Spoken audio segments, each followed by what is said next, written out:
اس میں مولانا روم کی پیدائش ہوئی اس بلخ میں، جو بلخ آج افغانستان کا ایک اہم شہر ہے۔ مولانا روم کے والد گرامی، ان کا نام بہاؤالدین تھا، نام ان کا بھی محمد تھا اور لقب بہاؤالدین، یعنی محمد بہاؤالدین، جیسے مولانا روم کا نام محمد جلال الدین رومی۔ مولانا بہاؤالدین بہت بڑے عالم اور بہت بڑے عارف تھے، بہت بڑے عالم، بہت بڑے عارف، بہت بڑے صوفی۔ خراسان کا جو پورا صوبہ ہے ایران کا، اس کے دور دراز علاقوں تک سے فتوے ان کے ہاں آتے تھے بلخ میں۔ مولانا روم کے والد گرامی مولانا محمد بہاؤالدین کے پاس فتوے آتے تھے۔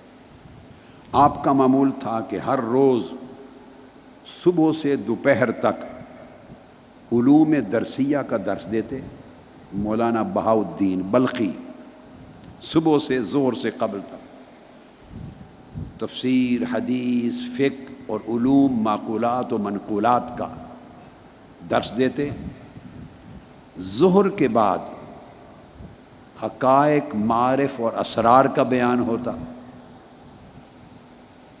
سلوک و تصوف اور حقائق معرفت کا بیان ہوتا ظہر کے بعد۔ اور پیر کا دن اور جمعہ کا دن یہ عوام الناس کے لیے عمومی واعظ و نصیحت کے لیے مقرر تھا۔ اسی طرح کی تقسیم اوقات اکثر اکابر اولیاء کرام کے ہاں ہوتی تھی۔ اسی طرح کا معمول حضور سیدنا غوث العظم، غوث الثقلین، سیدنا شیخ عبد القادر جیلانی رضی اللہ تعالیٰ عنہ کا تھا۔ آپ بھی 12 مختلف قسموں کے علوم درسیہ خود پڑھاتے تھے، حضور سیدنا غوث العظم رضی اللہ تعالیٰ۔ بڑے بڑے علماء، فقہاء، محدثین، مدرسین آپ کے شاگرد ہوئے اور پھر مقرر وقت میں واعظ فرماتے۔ خاص مجالس اور اوقات میں اسرار و معرفت اور زہد و سلوک کی باتیں ہوتی۔ یہ تقسیم اوقات ہر زمانے میں اولیاء کا طریق رہا ہے۔ سیدنا امام حسن بصری کا بھی طریق یہ تھا، وہاں سے معمول تھا۔ خاص مجالس اسرار معرفت کے لیے ہوتی، عام مجالس واعظ و نصیحت اور تلقین دین کے لیے ہوتی۔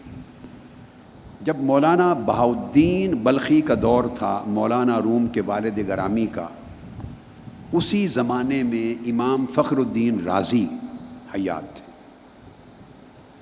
اس وقت بھی جو حکمران تھا بلخ کا وہ خوارزم شاہ تھا۔ وہ کبھی کبھی مولانا روم کے والد گرامی کی خدمت میں بغرض زیارت اور اکتساب فیض آپ کی مجلس اور صحبت میں بیٹھنے کے لیے آتا تھا۔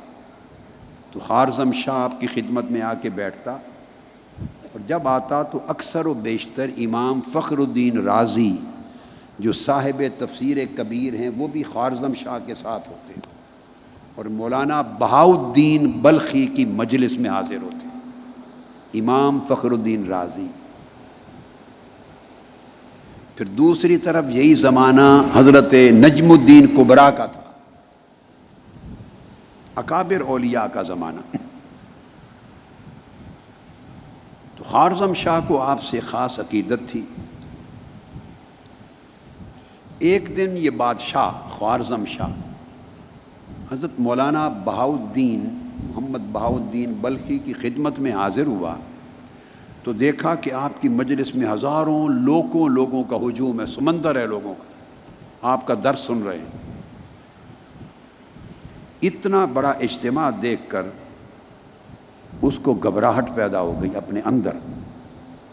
جو حکمران اور سلاطین ہوتے ہیں، جو سیاسی فرما روا ہوتے ہیں سلطنت کے، ریاستوں کے، ان کا وتیرہ ہے کہ جب کسی بھی اللہ والے کے پاس لوگوں کا ہجوم دیکھیں اور خلق کا رجوع دیکھیں بہت زیادہ، تو وہ اپنے لیے تھریٹ سمجھتے ہیں، انہیں گھبراہٹ ہوتی ہے۔ اس امر کو وہ گوارا نہیں کرتے کہ ان کے ہوتے ہوئے مخلوق کا اتنا بڑا ہجوم کسی اور کے ارد گرد ہو۔ یہی معاملہ ائمہ اطہار اہل بیت کے ساتھ ہر دور میں بنو امیہ سے لے کے بنو عباس تک ہوتا رہا ہے، اور وہ شہید کروائے جاتے رہے یا زہر دلایا جاتا رہا تو وہ بھی شہادت یا قید و بند میں ڈالے گئے۔ جب اس نے دیکھا تو وہ بڑا بے اطمینان ہوا، بڑا پریشان ہوا، گھبراہٹ ہوئی۔ یہ وہی گھبراہٹ ہے جو مامون الرشید کو ہوئی تھی حضرت امام علی رضا کے ارد گرد خلق خدا کا ہجوم دیکھ کر۔ یہ وہی گھبراہٹ ہے جو ہندوستان میں جہانگیر کو ہوئی تھی حضرت مجدد الفسانی کے ارد گرد ہجوم دیکھ کر، خلق خدا کا رجوع دیکھ کر۔ وہ قابو سے باہر ہو گیا۔ خوارزم شاہ جو عقیدت مند، جو زیارت کے لیے آنے والا، مجلس میں بیٹھنے والا، آپ سے استفادہ علم کا کرنے والا، نصیحت لینے والا، مخالف ہو گیا، دشمن ہو گیا۔ اب اس نے حکمتاً یہ کیا کہ اپنا جو سرکاری شاہی خزانہ تھا اس کی چابیوں کا گچھا کسی آدمی کے ہاتھ حضرت مولانا محمد بہاؤالدین بلخی کے ہاتھ بھیج دی۔ ان کے پاس ایک بندے کو دیا چابیوں کا گچھا، یہ شاہی خزانے کی چابیاں تھیں، اور کہا کہ جا کے دے دو حضرت بہاؤالدین بلخی کو، اور پیغام یہ پہنچا دو کہ اب میری سلطنت میں سوائے ان چابیوں کے اور میرے پاس کچھ نہیں رہ گیا۔ اب بات کو سمجھ گئے ہیں؟ اس پیغام کی روح کیا ہے؟ میسج یہ دے بھیجا کہ آپ اب میری سلطنت میں میرے لیے تھریٹ ہو گئے ہیں، خوف ہو گئے ہیں میرے لیے، تو میں بادشاہ ہوں، سلطان ہوں، مخلوق خدا کا ہجوم تو میرے ارد گرد رہنا چاہیے۔ اب مخلوق خدا آپ کی طرف جا رہی ہے تو یہ خزانے کی چابیاں رہ گئی ہیں، یہ بھی لے لو، سلطنت تو آپ لے گئے۔ یہ میسج تھا۔ حضرت مولانا بہاؤالدین نے جب چابیاں دیکھیں اور پیغام سنا تو اس آدمی کو واپسی پہ یہ پیغام بھی دیا کہ میرا واپس جا کے یہ پیغام دے دینا کہ یہ آنے والا جمعہ پڑھا کر اور اس کا واعظ کر کے ہم بلخ چھوڑ دیں گے۔ بس وہ سمجھ گئے، وہ راز سمجھ گئے، سارا پیغام کا راز سمجھ گئے۔ آپ نے فرمایا کہ جا کے بادشاہ کو پیغام دے دینا کہ ہم تیاری کرتے ہیں، یہ جمعہ پڑھ کر اور جمعہ کا واعظ کر کے ہم بلخ چھوڑ دیں گے۔ بس نماز جمعہ ہوئی، اس کا واعظ ہوا اور آپ چل پڑے۔ جب حضرت بہاؤالدین بلخی روانہ ہوئے تو بلخ اور افغانستان کے گرد و نواح کے 300 مشائخ، اولیاء اور صوفیاء آپ کے ساتھ ہم رکاب ہو کر چل پڑے۔ بڑے بڑے اکابر مشائخ اور علماء اور صوفیاء 300 صرف آپ کے اس وفد میں تھے، اور باقی اور لوگ مریدین، معتقدین، متوسلین، تلامذہ سارے تھے۔ مشائخ اور صوفیاء 300 چل پڑے۔ خوارزم شاہ کو خبر ہوئی، وہ بڑا پچھتایا، پھر وہ پیچھے دوڑا، سفر میں جا کے ملا، مینت سماجت کی، جو کچھ ہو سکا، لیکن حضرت بہاؤالدین بلخی نے کہا کہ نہیں، اب پلٹ کے بلخ نہیں آئیں گے، ختم ہو گئے، وہ واپس نہیں گئے۔ خیر پچھتاوا رہ گیا اس کا۔ جہاں جہاں سے آپ کا گزر ہوتا، علاقے کے عمراء، رؤساء اور مشائخ سب زیارت کے لیے حاضر ہوتے۔ 610 ہجری میں حضرت بہاؤالدین بلخی نیشا پور پہنچے۔ 610 ہجری میں جب نیشا پور پہنچے اور آپ نے بلخ کو چھوڑا تو مولانا روم کی عمر اس وقت کوئی 4 سال کے قریب تھی۔ حضرت مولا روم کوئی 4 سال کے بچے تھے اس میں۔ نیشا پور پہنچے بعض کتب میں آیا ہے کہ آپ کی عمر 5 سے 6 سال تھی، 4 سال سے 6 سال کی عمر تھی آپ کی جب آپ وہاں سے روانہ ہوئے۔ نیشا پور جب پہنچے تو حضرت خواجہ فرید الدین عطار صاحب تذکرۃ الاولیاء آپ کی خدمت میں حاضری کے لیے آئے، زیارت کے لیے آئے۔ یہ مولانا روم کے والد گرامی کا تذکرہ کر رہے ہیں، حضرت بہاؤالدین بلخی۔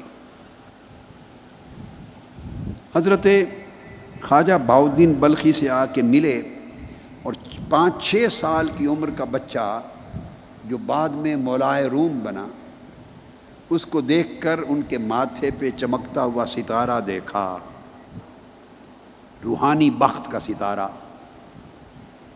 اور حضرت بہاؤالدین بلخی سے کہا، حضرت خواجہ فرید الدین عطار نے فرمایا یہ بڑا جوہر قابل ہے، اس کی حفاظت اور پرورش سے حضرت غفلت نہ کرنا، اس کی پرورش کرنا۔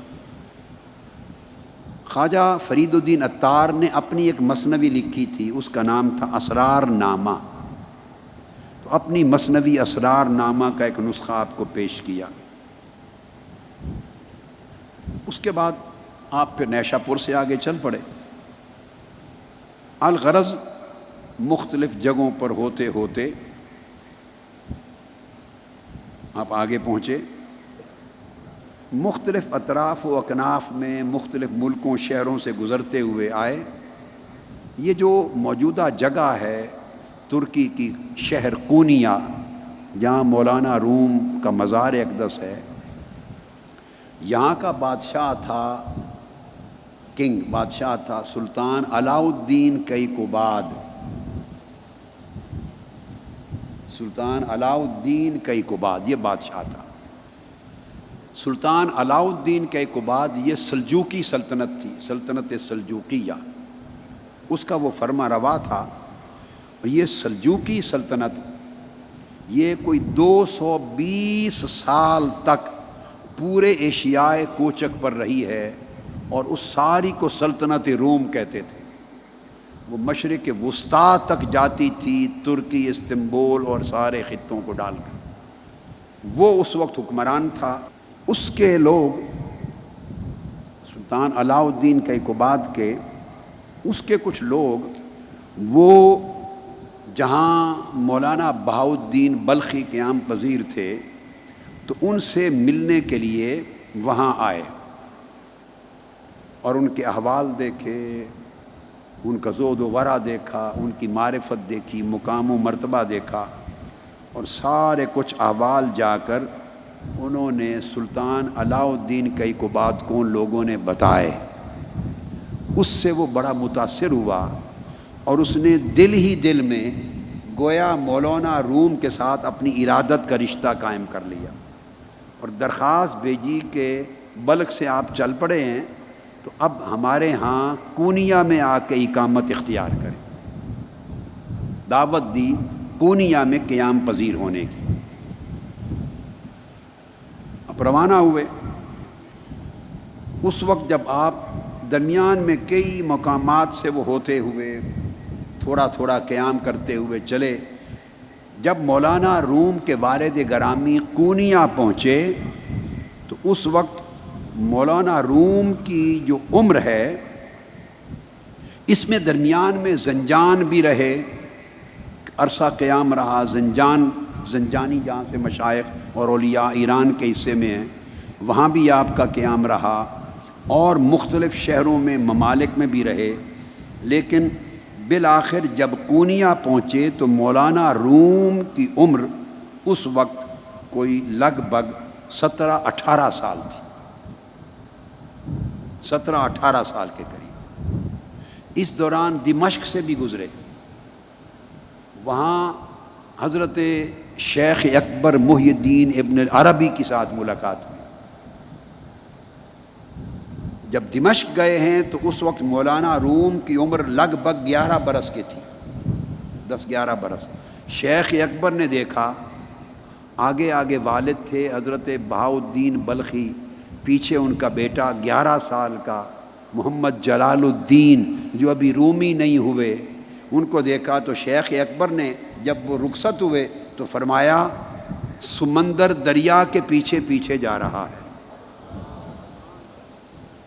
باپ کو بھی دیکھا، بیٹے کو بھی دیکھا، تو فرمایا سمندر دریا کے پیچھے جا رہا ہے. یعنی والد دریا ہے اور بیٹا بڑا ہو کے سمندر بننے والا ہے. یہ شیخ اکبر محی الدین ابن عربی نے کہا.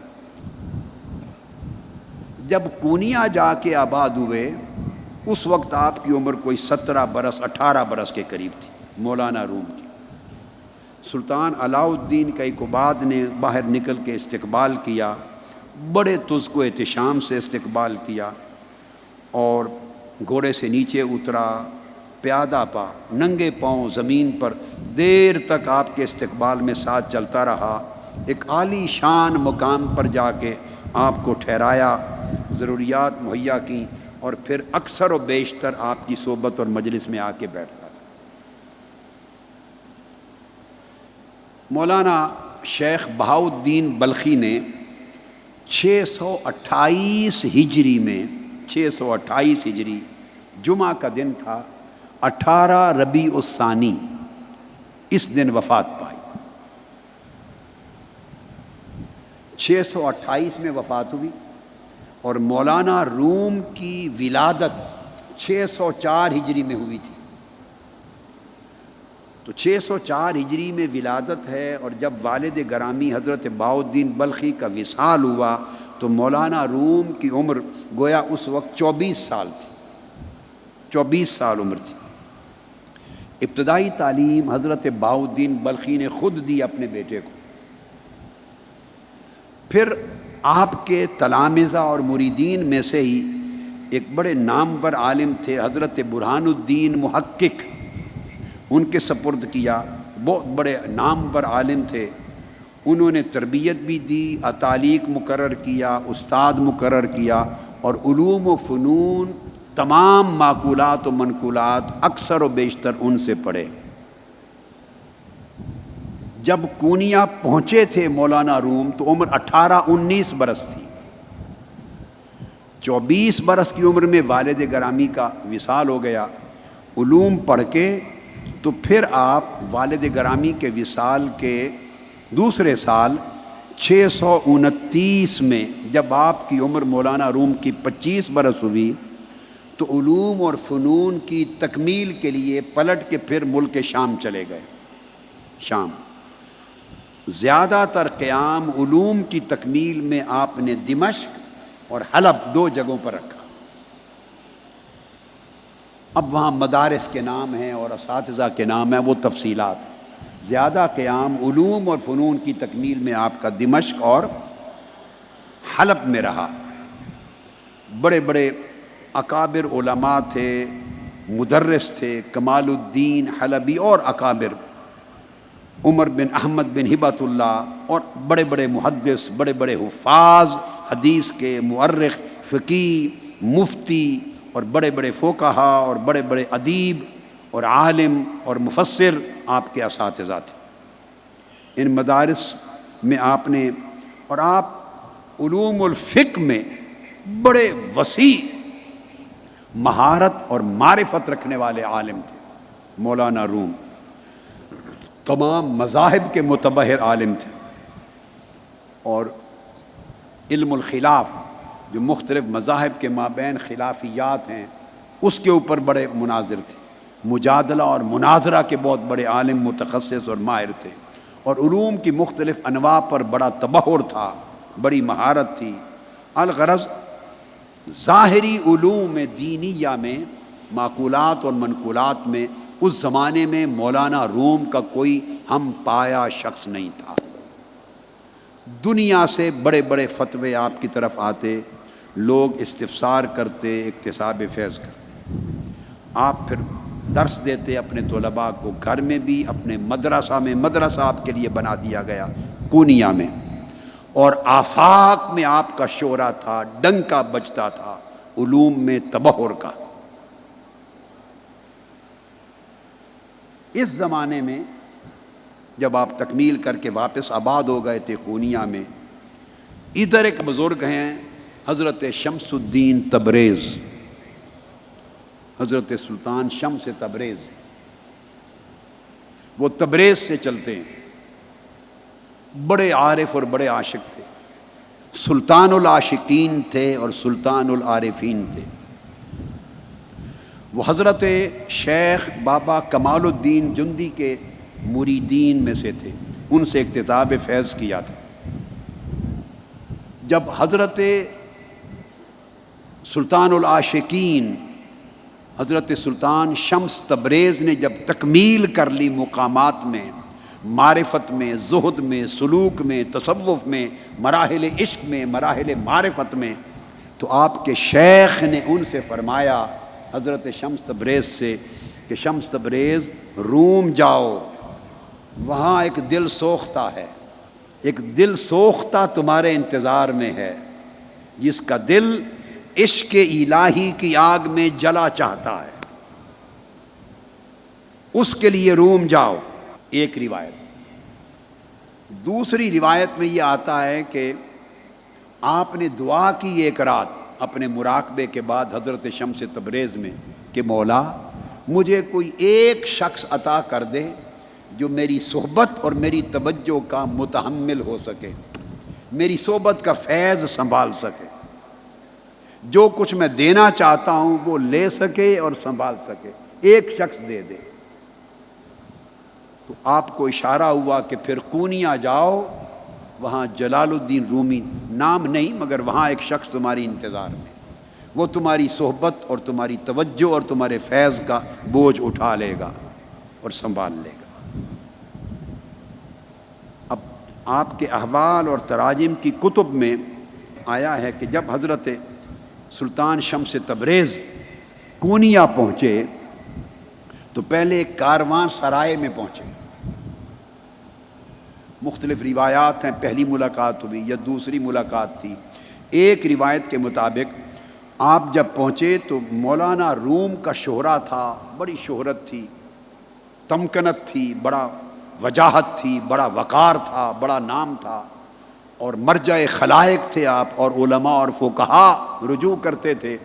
تو حضرت شمس تبریز بھی سن کر ان سے ملنے کے لیے قونیہ گئے، چونکہ وہ اس مرد کی تلاش میں تھے جس نے آپ کے فیضان صحبت کو حاصل کرنا اور اس کا متحمل ہونا تھا۔ آپ کے گھر پہنچے، ایک روایت کے مطابق جب گھر پہنچے تو مولانا روم اپنے طلباء کو سب اسباق پڑھا رہے تھے، گھر میں اسباق پڑھا رہے تھے، اور ارد گرد کتابوں کا ڈھیر تھا، کتابیں لگی تھیں۔ حضرت سلطان شمس تبریز نے آ کے کھڑے ہو کے دیکھ لیا، وہ پیری مریدی نہیں کرتے تھے حضرت سلطان شمس تبریز، بس تاجروں کے روپ میں سفر کرتے تھے، سیاحت کرتے تھے، اور ایک شخص کی تلاش میں تھے جسے اپنا فیض منتقل کر سکے۔ روایتی سلسلہ ان کا نہیں تھا۔ آپ نے کتابوں کا ڈھیر دیکھا تو ان سے پوچھا، یہ چیز یہ کیا ہے، یہ کیا ہے؟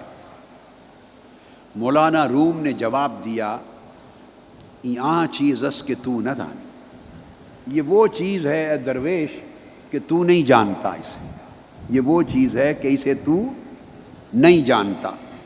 اس روایت کے مطابق الجواہر المدیہ کتاب ہے احناف کے علماء اور فقہا کے طبقات پر، اس کی روایت کے مطابق جب آپ نے کہا کہ یہ وہ شے ہے جو آپ نہیں جانتے تو اس وقت ہی کتابوں کو آگ لگ گئی، کتابوں کو آگ لگ گئی۔ مولانا روم پریشان ہو گئے، مصودات تھے اس زمانے تو قلمی کتب ہوتی تھیں، سب جل گئیں، اور پریشان ہو کے پوچھا یہ کیا ہے؟ فرمایا یہ وہ چیز ہے کہ رومی تو نہیں جانتا،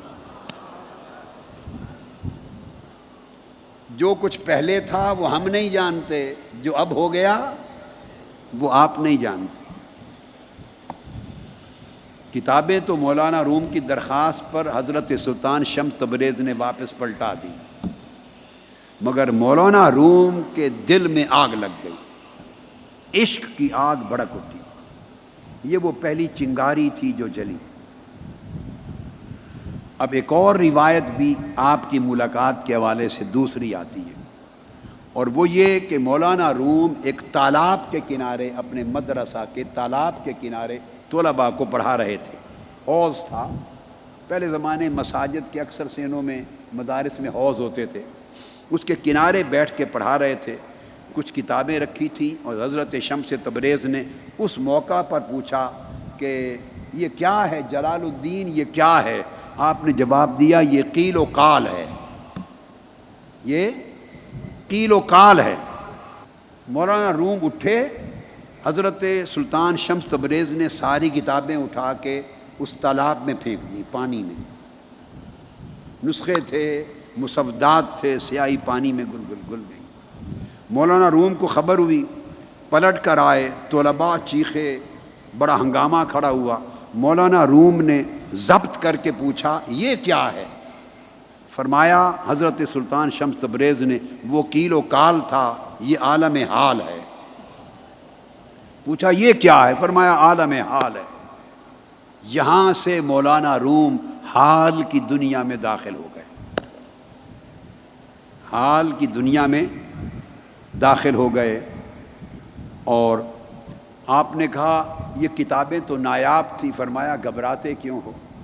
آپ تالاب میں اترے اور کتابیں نکال کے واپس کر دی، اور ایک ایک کتاب کو جھاڑتے تھے، بجائے پانی کے گرد نکلتی تھی۔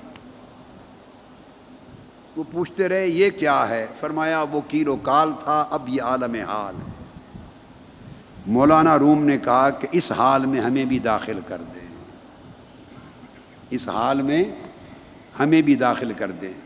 مولانا روم اس حال میں داخل ہوئے اور پھر پڑھانا چھوڑ دیا، حلقہ تدریس ختم کر دیا، فتویٰ نویسی بند کر دی، اور حال میں ایسے داخل ہوئے کہ پھر سلطان العاشقین بنے اور سلطان العارفین بنے، اور آپ نے پھر دنیا کو صاحب حال کرنے کے لیے مثنوی لکھی، جس کو مثنوی مولانا روم کہتے ہیں، مثنوی رومی کہتے ہیں۔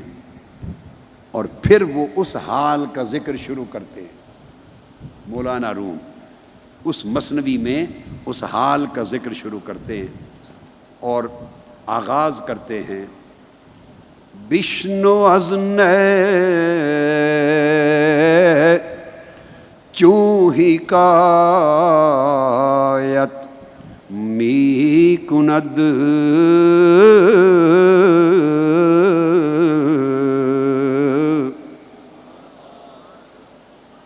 بشنو از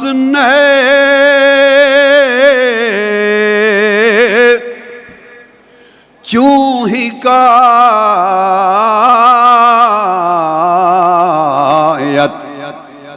می کند وز جدائی ہا شکایت می کند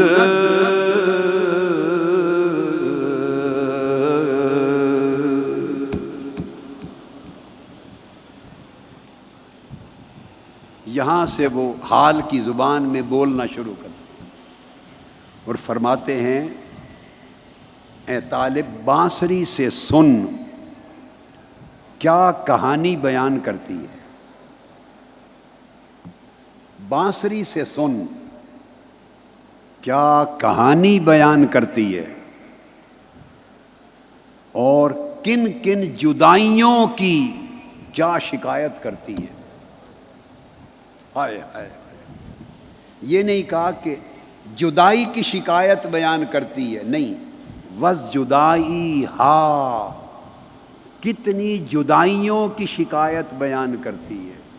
اس بانسری سے سن کہتی کیا ہے، اس کو کتنی جدائیاں لاحق ہو گئی ہیں جن کی شکایت کرتی ہے، جن کا رونا روتی ہے، اور جن جدائیوں پر آہ و زاری اور چیخ و پکار کرتی ہے۔ یہ جدائیاں بشنو از نئے، بانسری سے سن، نئے سے مراد اس شعر میں روح انسانی ہے۔ مولانا روم روح انسانی کو نئے کہہ کے یاد کر رہے ہیں۔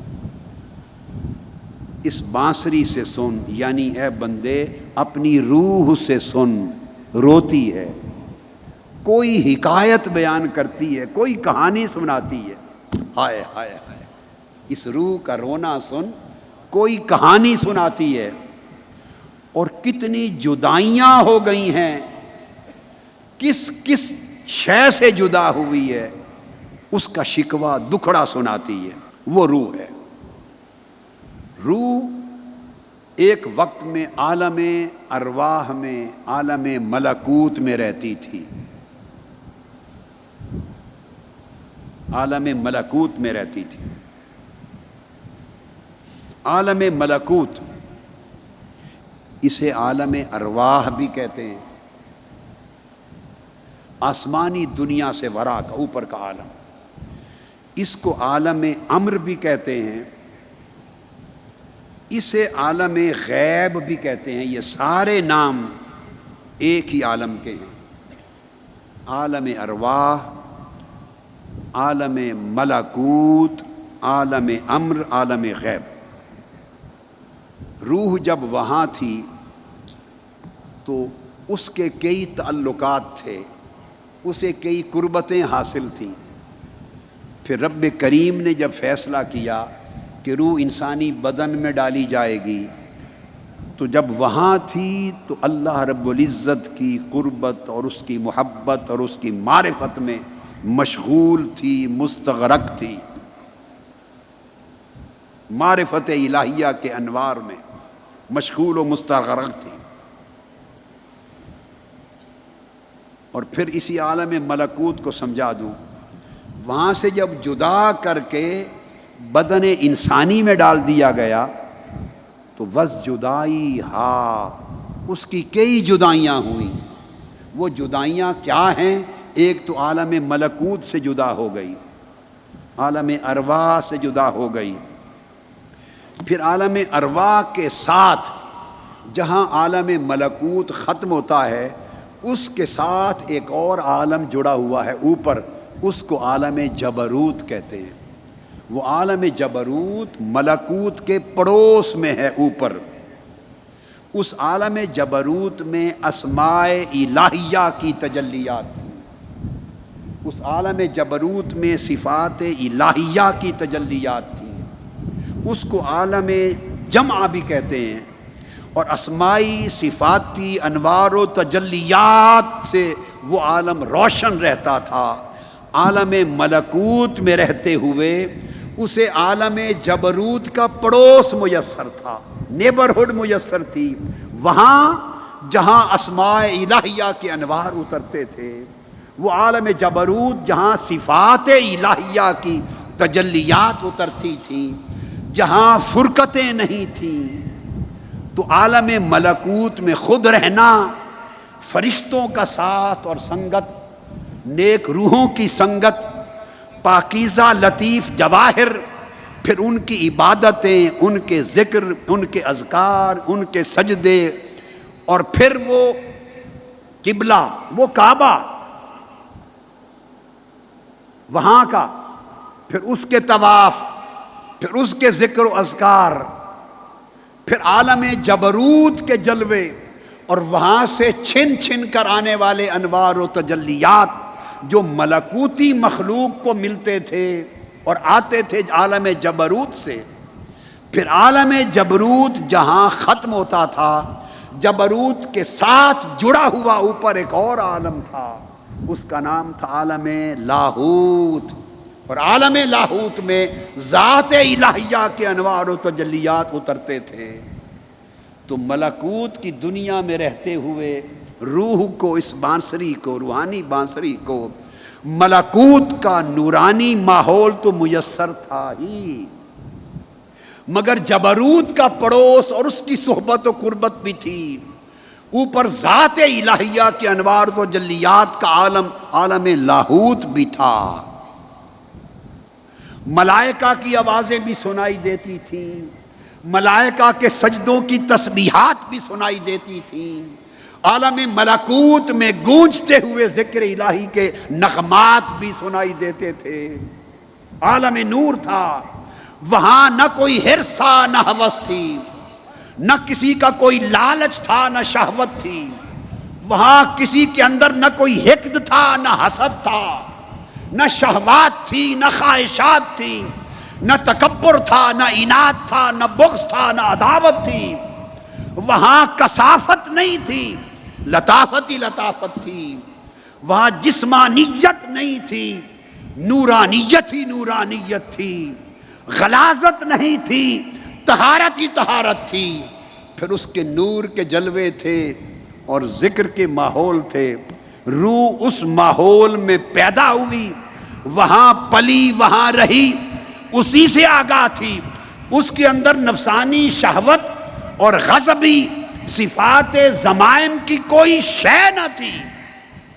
اچانک، اور یہ وہ وقت تھا جس کی بابت قرآن مجید میں اللہ رب العزت نے فرمایا تھا لَقَدْ خَلَقْنَا الْإِنسَانَ فِي أَحْسَنِ تَقْوِيمٍ، انسان کو احسن تقویم میں پیدا کیا۔ اور پھر جب فیصلہ ہوا اب اس روح کو بدن انسانی کے ساتھ جوڑ دیا جائے اور اس روح پر انسانی حیات کا، زندگی کا مدار قائم کر دیا جائے، تو جب اسے انسانی جسم کے ساتھ جوڑنا مقصود تھا تو عالم ملکوت سے اتار کر اسے عالم ناسوت میں بھیج دیا۔ عالم ناسوت جس میں ہم بیٹھے ہیں، اس کو عالم اجسام بھی کہتے ہیں، اسے عالم ناسوت بھی کہتے ہیں، اسے عالم شہادت بھی کہتے ہیں، اسی کو عالم خلق بھی کہتے ہیں۔ جب وہ ان کثافتوں کی دنیا میں آ گئی اور ان قربتوں کی دنیا سے دور ہو گئی، اب اس روح کو وہ ساری جدائیاں یاد آتی ہیں، وہ صحبتیں یاد آتی ہیں۔ اب گفتگو کو یہاں پر ختم کرتے ہوئے یہ مضمون کل انشاءاللہ جاری رکھیں گے۔ ایک نکتہ بتائیں، 10 دن آپ یہاں گزارنے آتے ہیں، یہ عالم ناسوت ہے، عالم ملکوت نہیں ہے، اس میں کوئی عالم جبروت کا عکس نہیں ہے، یہ یہی دنیا ہے، مگر ایک ماحول بدلتا ہے، ایک صحبت بدلتی ہے، ایک قربت بدلتی ہے، ایک دکان کو چھوڑتے ہیں کسی اور دکان پہ آتے ہیں، ایک سودا چھوڑتے ہیں کوئی اور سودا لینے آتے ہیں، ایک صحبت چھوڑتے ہیں کسی اور صحبت میں آتے ہیں، وہی دن ہیں وہی راتیں ہیں، مگر مجلس بدل جاتی ہے، قربت بدل جاتی ہے، صحبت بدل جاتی ہے۔ ایمان سے کہیے 10 دن اور 10 راتیں فقط گزار کے جاتے ہیں، ان 10 دنوں اور راتوں میں حال کیا ہوتا ہے؟ ایمان سے کہیے کیا حال ہوتا ہے؟ آپ کیا محسوس کرتے ہیں؟ یہی لگتا ہے کہ زمین پر ہیں؟ ایمان سے کہیے لگتا ہے اسی زمین پر ہیں؟ لگتا ہے اسی صحبت میں ہیں؟ کیا لگتا ہے اسی گھر میں ہیں؟ کیا لگتا ہے اسی حال میں ہیں؟ لگتا ہے نا کسی اور دنیا میں آ گئے۔ بولیے، کسی اور دنیا میں آ گئے۔ کیوں؟ جب اس دنیا میں آ کے 10 دن بیٹھتے ہیں تو حرص و لالچ کی بات کان نہیں سنتے، شہوت و غضب کی بات کان نہیں سنتے، لغو اور لچر بات کان نہیں سنتے، بے حیائی کو آنکھ نہیں دیکھتی، گناہ گالی گلوچ کو کان نہیں سنتے، غلاظت 10 دن کے لیے دور ہو جاتی ہے۔ کیا سنتے ہیں؟ ذکر الہی کی بات سنتے ہیں، مولا کی بات سنتے ہیں، مصطفیٰ کی بات سنتے ہیں، اس کے عشق و محبت کی بات سنتے ہیں، اس کی قربت و معرفت کی بات سنتے ہیں، اس کی عبادت اور اس کی طاعت کی بات سنتے ہیں، حرص و ہوس سے پاک ہونے کی بات سنتے ہیں۔ جب آپ کا ماحول بدلتا ہے، دل کی کیفیات بدل جاتی ہیں، من کے حالات بدل جاتے ہیں۔ جب آپ 10 دن گزار کے گھر جاتے ہیں تو روح کی بنسری روتی ہے یا نہیں؟ گھر جا کر یہ 10 دن اور راتیں جو یہاں بیتے تھے، گھر واپس پلٹ کے جاتے ہیں تو کہیے یاد آتی ہیں یا نہیں؟ پیچھے تک کہیے یاد آتی ہیں یا نہیں؟ آتی ہیں۔ فرق لگتا ہے، حال بدل جاتا ہے، ظاہر و باطن میں تغیر انقلاب آ جاتا ہے۔ جب آپ اداس ہوتے ہیں 10 دن گزارے ہوئے یاد آتے ہیں، اس روح سے پوچھے جو لاکھوں برس گزار کے آئی ہے۔ عشق الہی کے سمندروں میں غوطہ زن تھی، قربت الہیہ کے سمندروں میں روحیں غوطہ زن تھی، اس کے انوار و تجلیات کے ساتھ علاقہ تھا، طہارت کے ساتھ علاقہ تھا، عبادت کے ساتھ تعلق تھا۔ اس کی ندا آتی تھی میرے بندو، ملائکہ جواب دیتے تھے ربی، ہر فرشتہ بولتا تھا ربی، صبح و شام یہی تانتا بندھا رہتا تھا، یہی تعلق جڑا رہتا تھا، یہی ربط نور تھا، نہ جسم تھا نہ جسمانیت تھی، نہ کوئی کثافت تھی نہ کوئی گناہ تھا۔ جب وہ روح اس ماحول کو چھوڑ کے اس بدن میں آئی تو بدن میں آ کے جب ادھر ادھر دیکھا، کہیں حرص کی بات ہو رہی ہے، کہیں لالچ کی بات ہو رہی ہے، کہیں تکبر کی بات ہو رہی ہے، کہیں رعونت کی بات ہو رہی ہے، کہیں شہوت کی بات ہو رہی ہے، کہیں حقد و حسد دیکھ رہی ہے روح، کہیں دنیا کے مناصب کی طرف دیکھ رہی ہے، کہیں دھوکہ بازی دیکھ رہی ہے، کہیں دجل و فریب دیکھ رہی ہے۔ روح جب تن میں آ کر ادھر ادھر دیکھتی ہے تو اسے اپنے دیس کا کچھ بھی نظر نہیں آتا، اپنے دیس کا کچھ بھی نظر نہیں آتا۔ وہ دائیں بائیں دیکھتی اور تڑپتی ہے، روح تڑپتی اور روتی ہے، اور رو کر وہ کیا کہتی ہے؟ بقول اکبر الہ آبادی، بطور اکبر الہ آبادی، اکبر الہ آبادی نے کہا تھا کچھ نہ پوچھ اے ہم نشین، ہائے ہائے، کچھ نہ پوچھ اے ہم نشین، میرا نشے من تھا کہاں، کچھ نہ پوچھ اے ہم نشین، میرا نشے من تھا کہاں، اب تو یہ کہنا بھی مشکل ہے وہ گلشن تھا کہاں، اب تو یہ کہنا بھی مشکل ہے کہ وہ گلشن تھا کہاں، اب تو اسے یہ بھی یاد نہیں وہ دیس کی گلیاں کیسی تھیں۔ وہ بہت سی جدائیوں کو روح دیکھ کر تڑپتی ہے، اس کے تڑپنے کو آغاز کرتے ہیں مولانا روم کہ اس روح کی سن کیا شکایت کرتی ہے، کن جدائیوں کا تذکرہ کرتی ہے۔ بشنو ازن ہے چوں حکایت می کند وز جدائی ہا شکایت می کند۔ یہ آج میں نے ابتدا کر دی درس مثنوی کی، اس مضمون کو کل جاری رکھیں گے اور آگے چلتے رہیں گے انشاءاللہ۔ والسلام علیکم ورحمۃ اللہ وبرکاتہ۔